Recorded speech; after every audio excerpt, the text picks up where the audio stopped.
तो चलिए चलते हैं अपने टाइमलाइन पर। तो सबसे पहले मैंने यहाँ पर एक फ्यूजन कंपोजिशन ऐड करके रखा है। तो चलिए अब हम चलते हैं फ्यूजन पेज में। फ्यूजन पेज में आने के बाद सबसे पहले मैं एक बैकग्राउंड नोड लूंगा, उसे कनेक्ट कर दूंगा मीडिया आउट से, और हम लोग यहाँ से टाइप से कर लेंगे इसे 4 कॉर्नर।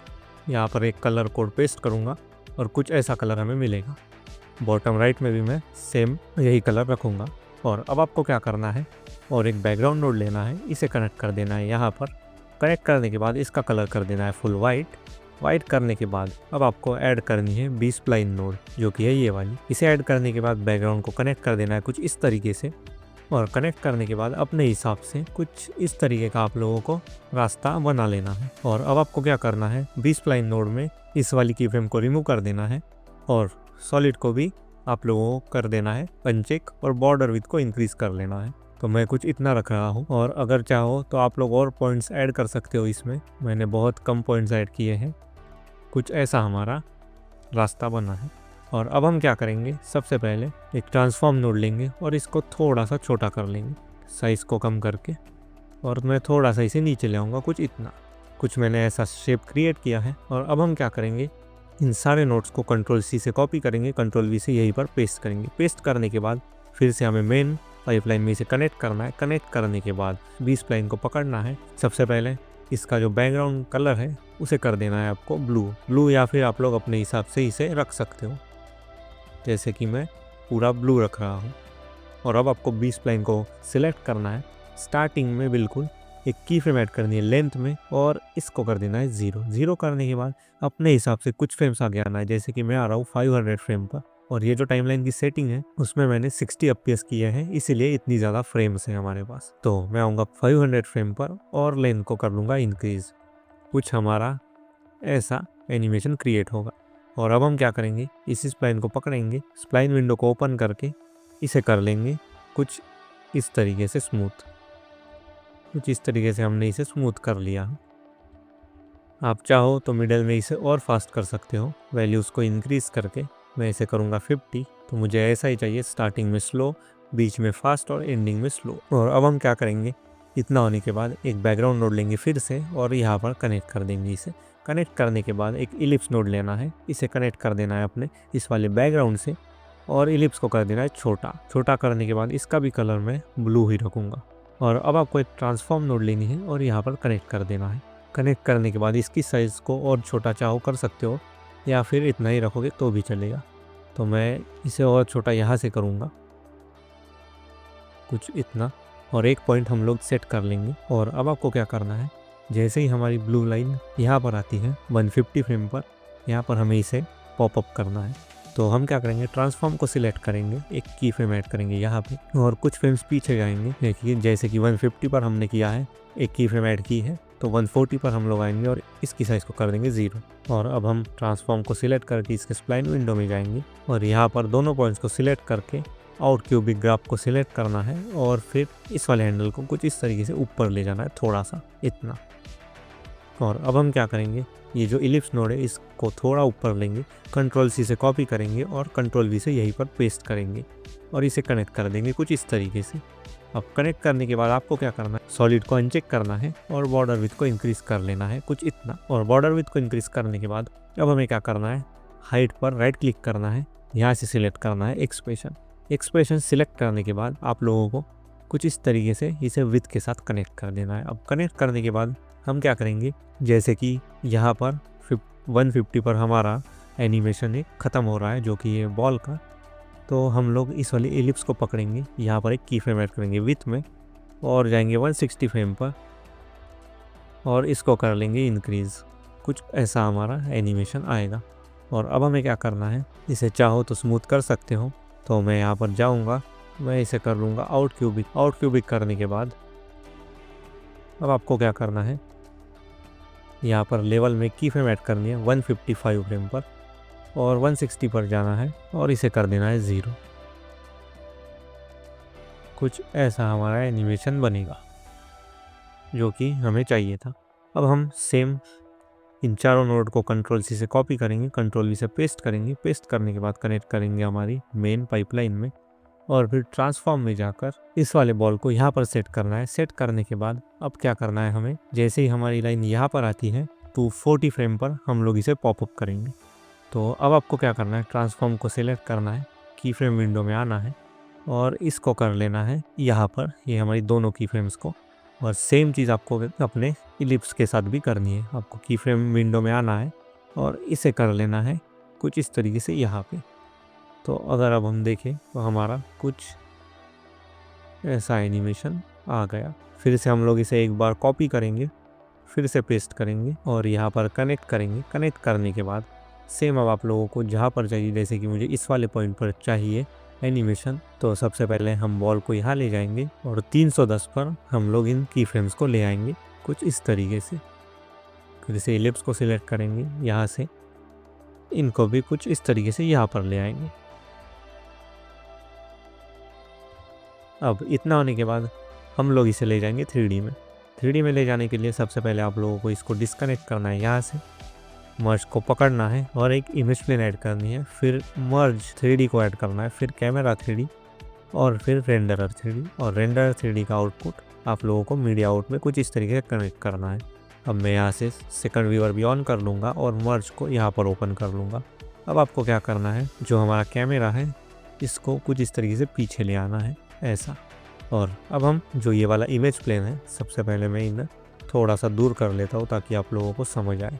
जो ये वाला इमेज प्लेन है हमारा, इसके ट्रांसफॉर्म में आपको जाना है और कुछ इस तरीके से जो x वाली वैल्यू है रोटेशन में, उसको कुछ इस तरीके से आप लोगों को ऐसा सेट कर लेना है। z को थोड़ा सा पास ला सकते हो आप लोग। अभी ये बैकग्राउंड प्रॉब्लम दे रहा है तो हम लोग इसे बाद में ठीक करेंगे। तो यहाँ तक हम आ चुके हैं, तो सबसे पहले मैं बैकग्राउंड को ठीक कर लेता हूँ। बैकग्राउंड को ठीक करने के लिए कंट्रोल C से इसी बैकग्राउंड को आपको कॉपी करना है और यहाँ पर पेस्ट कर देना है। पेस्ट करने के बाद अब हम क्या करेंगे, जो पहला हमारा बैकग्राउंड है इसको सिलेक्ट करेंगे, फोर कॉर्नर से इसे करेंगे सॉलिड कलर में और इसके अल्फ़ा को कर देंगे 0। 0 करने के बाद अब आपको क्या करना है, ये जो रेंडरर 3D वाला आउटपुट है जो यहाँ से जा रहा है, इसको आपको करना है डिस्कनेक्ट। और जो ये वाला बैकग्राउंड है जो हमने कॉपी करके पेस्ट किया था, इसे आप लोगों को कनेक्ट कर देना है मीडिया आउट में। अब कनेक्ट करने के बाद जो रेंडर 3D वाला आउटपुट है, इसे आपको यहाँ पर कनेक्ट कर देना है। कनेक्ट करने के बाद आप लोग देख सकते हो हमारा बैकग्राउंड बिल्कुल सही हो चुका है। तो अब हमें क्या करना है, हम लोग एक ऐड करेंगे फ्लैग जो कि है ये वाला। इसे ऐड करने के लिए आपको क्या करना है, एक इमेज प्लेन लेना है और इमेज प्लेन कनेक्ट कर देना है अपने मर्ज 3D में। मर्ज 3D में कनेक्ट करने के बाद आप लोग देख सकते हो इसका जो कलर है जो ब्लैक है, हमें इसे करना है वाइट। तो वाइट करने के लिए हम क्या करेंगे, बैकग्राउंड नोड लेंगे और हमारे मीडिया इनको यहाँ पर कनेक्ट कर देंगे बैकग्राउंड में और बैकग्राउंड को कनेक्ट करेंगे हमारे इमेज प्लेन में। इमेज प्लेन में कनेक्ट करने के बाद जो बैकग्राउंड का कलर है वो हमें कर लेना है वाइट, कुछ इस तरीके से। और अब आपको इमेज प्लेन को सिलेक्ट करना है, साइज़ को छोटा कर लेना है और जो हमारा फ्लैग है यहाँ पर आप लोग देख सकते हो, इसे आपको सेट कर देना है यहाँ पे।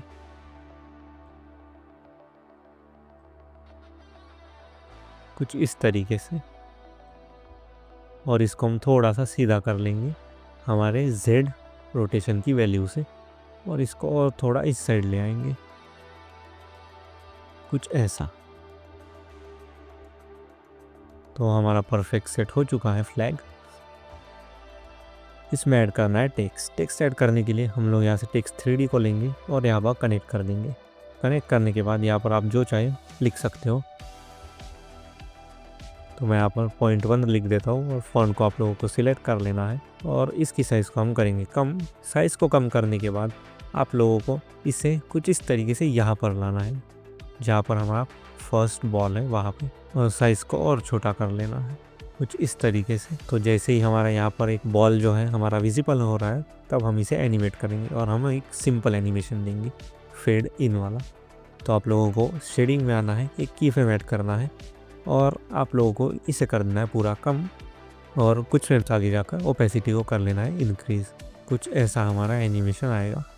और अब हमें सेम कंट्रोल C से इसे कॉपी करना है, कंट्रोल V से पेस्ट करना है और कनेक्ट कर देना है अपने मर्ज में। मर्ज में कनेक्ट करने के बाद हम लोग इसकी जो पोजीशन है इसको करेंगे चेंज। जहाँ पर हमारा सेकंड पॉइंट आता है यानी जो बॉल है, इसे यहाँ पर हम लोग कुछ इस तरीके से सेट कर लेंगे और यहाँ पर लिख देंगे .2। और अब आपको क्या करना है, की फ्रेम विंडो में आना है और यहाँ पर एक कनेक्ट हो रहा है, यहाँ पर हमारा बॉल विजिबल हो रहा है। तो हम लोग इन की फ्रेम्स को लेकर आएंगे यहाँ पे, और अब हम सेम चीज़ पॉइंट 3 के साथ करेंगे। यहाँ पर मुझे चाहिए तो मैं कंट्रोल सी से कॉपी करूँगा, कंट्रोल वी से पेस्ट करूँगा और कनेक्ट कर दूँगा मर्ज में।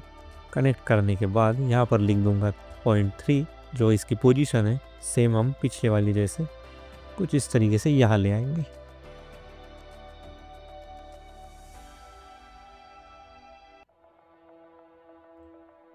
इनके भी की फ्रेम्स को हम लोग ले आएंगे यहाँ पे कुछ इस तरीके से। और अब हमें क्या करना है, जैसे ही हमारी जो ब्लू लाइन है वो यहाँ पर कनेक्ट हो रही है, जो हमारा फ्लैग है वो भी ब्लू होना चाहिए। तो उसके लिए हम क्या करेंगे, सबसे पहले यहाँ पर आप लोगों को एक स्विच नोड ऐड करनी है। स्विच नोड जैसे ही ऐड करोगे, अब आपको क्या करना है, एक बैकग्राउंड नोड लेनी है और इसे कनेक्ट कर देना है स्विच नोड में, और इसके कलर को कर लेना है ब्लू। तो मैं यहाँ पर पूरा ब्लू कर लेता हूँ। और अब हमें क्या करना है, स्विच नोड को सिलेक्ट करना है। जैसे ये कनेक्ट हो रहा है यहाँ पे, हम लोग क्या करेंगे, उससे 1-2 फ्रेम पहले इनपुट में हम लोग एक की फ्रेम ऐड करेंगे यहाँ पे, और जैसे ये टच हो रहा है तब हम लोग और एक की फ्रेम ऐड करके इसे करेंगे इनपुट 0 से इनपुट 1। तो अब आप लोग देख सकते हो ये कुछ ऐसा आ चुका है, वो इसलिए क्योंकि ये सिर्फ बैकग्राउंड है। तो अब हमें क्या करना है, जो मीडिया इनका आउटपुट है उसे निकाल कर कुछ इस तरीके से यहाँ पर कनेक्ट कर देना है। और अगर अब हम देखें तो हमारा जैसे ही वो वहाँ पर हिट होगा तब वो ब्लू हो जाएगा। और अब बारी है हमारे कैमरा की। हम लोग चलिए अब करते हैं कैमरा को एनिमेट। एनिमेट करने के लिए सबसे पहले मैं बिल्कुल स्टार्टिंग में आऊँगा, इसके ट्रांसफॉर्म में जाऊँगा। ट्रांसफॉर्म में जाने के बाद आप लोगों को Z में एक की फ्रेम ऐड करनी है और 500 फ्रेम पर आकर हमें इसे कर लेना है जूम। और अब आप देखोगे कि ये सही नहीं हो रहा है, तो अब हमें क्या करना है, XY में भी एक की फ्रेम ऐड करनी है। फिर जहाँ पर हमने एंड किया था एनिमेशन, जैसे कि 500 फ्रेम पर, उसे कुछ इस तरीके से आप लोग ऊपर नीचे इसे ले आना है, जैसे कि यहाँ पे। तो आप लोग देखोगे कि अभी ये प्रॉब्लम आ रहा है, तो हमें इसे फिक्स करना है। हमें क्या करना है, सबसे पहले जाना है स्प्लाइन विंडो में, और सबसे पहले मैं एक ऑफसेट को करूँगा सेम वैल्यू जो हमने इस वाले इसमें की थी, जो हमारा दूसरा बी स्प्लाइन था जिसको हमने एनिमेट किया था। ये लाइन ऊपर से जो जा रही थी, हमें सेम ग्राफ चाहिए ताकि हमें कोई प्रॉब्लम देखने ना मिले। तो सबसे पहले मैं इसे सिलेक्ट कर लूँगा और कुछ इस तरीके से इंक्रीज़ कर लूँगा 50, और सेम हम लोग इसके साथ भी करेंगे।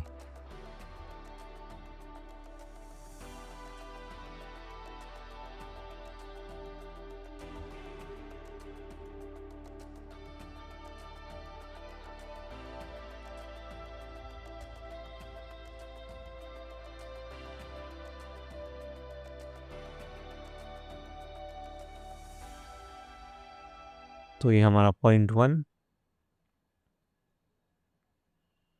ये हमारा पॉइंट 2, ये हमारा पॉइंट 3।